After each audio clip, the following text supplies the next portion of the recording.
RTI कार्यकर्ता अमित तिवारी ने CJP संस्थापक अभिजीत दीपके के परिवार की आय, संपत्ति और संगठन की फंडिंग की जांच की मांग उठाई है। वहीं दूसरी ओर सीजेपी का कहना है कि उसका लीगल डिफेंस फंड उन छात्रों की कानूनी मदद के लिए बनाया गया है जिन पर आंदोलन के बाद केस दर्ज हुए हैं। नमस्कार, मैं हूं परली और आप देख रहे हैं आपका अपना न्यूज चैनल सत्य सर्वोच्च।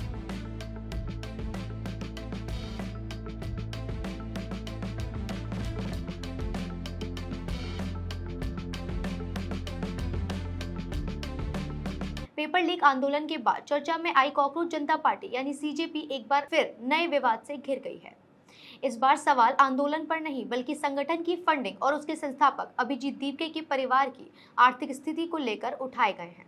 दरअसल सूरत के आरटीआई कार्यकर्ता अमित तिवारी ने महाराष्ट्र सरकार, चुनाव आयोग और केंद्रीय अप्रत्यक्ष कर एवं सीमा शुल्क बोर्ड यानी सीबीआईसी को शिकायत भेजकर पूरे मामले की जांच की मांग की है। अमित तिवारी का कहना है कि अभिजीत दीपके के पिता भगवान Rao Dipke Maharashtra industrial development corporation यानी एमआईडीसी में जूनियर इंजीनियर थे। उनके अनुसार उस समय उनकी मासिक आय करीब 60 से 65 हजार रुपये थी। ऐसे में यह जांच होनी चाहिए कि परिवार ने अपने बच्चों की अमेरिका में पढ़ाई का खर्च किस तरह उठाया। इसी के साथ उन्होंने महाराष्ट्र सरकार से भगवान राव दीपके की आय और संपत्ति की जांच कराने की भी मांग की है। मामला सिर्फ यहीं तक सीमित नहीं है। अमित तिवारी ने चुनाव आयोग से ये भी शिकायत की है कि उनका कहना है कि सीजेपी एक राजनीतिक दल की तरह काम कर रही है, लोगों से आर्थिक सहयोग भी ले रही है, लेकिन अभी तक उसका चुनाव आयोग में राजनीतिक दल के रूप में पंजीकरण नहीं हुआ है। उन्होंने मांग की है कि यदि संगठन राजनीतिक गतिविधियां कर रहा है और चंदा जुटा रहा है तो उसे प्रतिनिधित्व अधिनियम 1951 की धारा 29A के तहत राजनीतिक दल के रूप में पंजीकरण कराना चाहिए। इसके अलावा उन्होंने सीबीआईसी से यह भी मांग की है कि वरिष्ठ वकील और राज्यसभा सांसद कपिल सिब्बल द्वारा सीजेपी के लीगल डिफेंस फंड के लिए घोषित 1 करोड़ रुपए के योगदान पर लागू नियमों के अनुसार जांच की जाए। उन्होंने अपने पत्र में इस राशि पर जीएसटी लगाए जाने की भी मांग की है। अमित तिवारी ने अपने आरोपों में यह भी कहा कि सीजेपी का आंदोलन शुरुआत में नीट पेपर लीक के मुद्दे तक सीमित था, लेकिन बाद में उसका स्वरूप बदल गया। उनका आरोप है कि आंदोलन के दौरान प्रधानमंत्री नरेंद्र मोदी, उनकी दिवंगत मां और कुछ विदेशी नेताओं को लेकर आपत्तिजनक टिप्पणियां भी की गई हैं। उन्होंने कहा कि इन मामलों की शिकायत संबंधित अधिकारियों को भी भेजी गई है।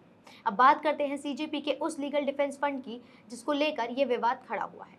27 जुलाई को सीजेपी ने घोषणा की थी कि पेपर लीक आंदोलन के बाद जिन छात्राओं के खिलाफ आपराधिक मामले दर्ज हुए हैं या होने की आशंका है, उनकी कानूनी सहायता के लिए एक लीगल डिफेंस फंड बनाया जाएगा। इस दौरान वरिष्ठ अधिवक्ता कपिल सिब्बल ने इस फंड में 1 करोड़ रुपए देने की घोषणा की। उन्होंने देश भर के वकीलों से भी अपील की कि वे इस अभियान से जुड़े ताकि जरूरतमंद छात्रों और प्रदर्शनकारियों को कानूनी मदद मिल सके। सीजेपी के प्रवक्ता सौरभ दास ने कहा था कि सरकार के आश्वासनों के बावजूद कई राज्यों में छात्रों के खिलाफ आपराधिक मामले दर्ज होने की आशंका बनी हुई है। उन्होंने बताया कि संगठन इस संबंध में सुप्रीम कोर्ट के वकीलों के संपर्क में है और जरूरत पड़ने पर प्रभावित छात्रों को कानूनी सहायता उपलब्ध कराई जाएगी। कपिल सिब्बल ने यह भी कहा, जिन राज्यों में शांतिपूर्ण प्रदर्शन करने वाले छात्रों या प्रदर्शनकारियों के खिलाफ कार्रवाई हुई है, वहां दर्ज मामलों पर नजर रखने के लिए एक व्यवस्था बनाई जाएगी।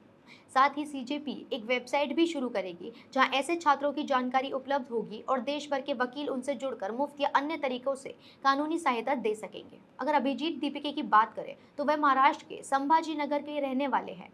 उनकी उम्र करीब 30 वर्ष है। उन्होंने पुणे से पत्रकारिता की पढ़ाई की है और फिलहाल अमेरिका की बोस्टन यूनिवर्सिटी में पब्लिक रिलेशंस में मास्टर्स कर रहे हैं। मीडिया रिपोर्ट्स के मुताबिक वे पहले आम आदमी पार्टी के साथ भी काम कर चुके हैं। अब इस पूरे मामले में एक तरफ आरटीआई की कार्यकर्ता की ओर से जांच की मांग की गई है, जबकि दूसरे ओर सीजेपी का कहना है कि उसका लीगल डिफेंस फंड केवल उन छात्रों की मदद के लिए बनाया गया है जो आंदोलन के बाद कानूनी कार्रवाई का सामना कर रहे हैं। अब देखना होगा कि संबंधित एजेंसियां इन शिकायतों पर क्या कदम उठाती हैं और आगे इस मामले में क्या नया मोड़ आता है। क्या सीजेपी की फंडिंग और संगठन की गतिविधियों की जांच होनी चाहिए या इसे केवल राजनीतिक विवाद के रूप में देखा जाना चाहिए? क्या आंदोलन से जुड़े छात्रों की कानूनी सहायता के लिए बनाया गया लीगल डिफेंस फंड सही पहल है या ऐसे फंड की कार्यप्रणाली पूरी तरह पारदर्शी होनी चाहिए? अपनी राय हमें कमेंट्स में जरूर बताएं और जुड़े रहें हमारे साथ हमारे चैनल पर। इस वीडियो को लाइक, कमेंट और शेयर करना ना भूलें। धन्यवाद। जय हिंद।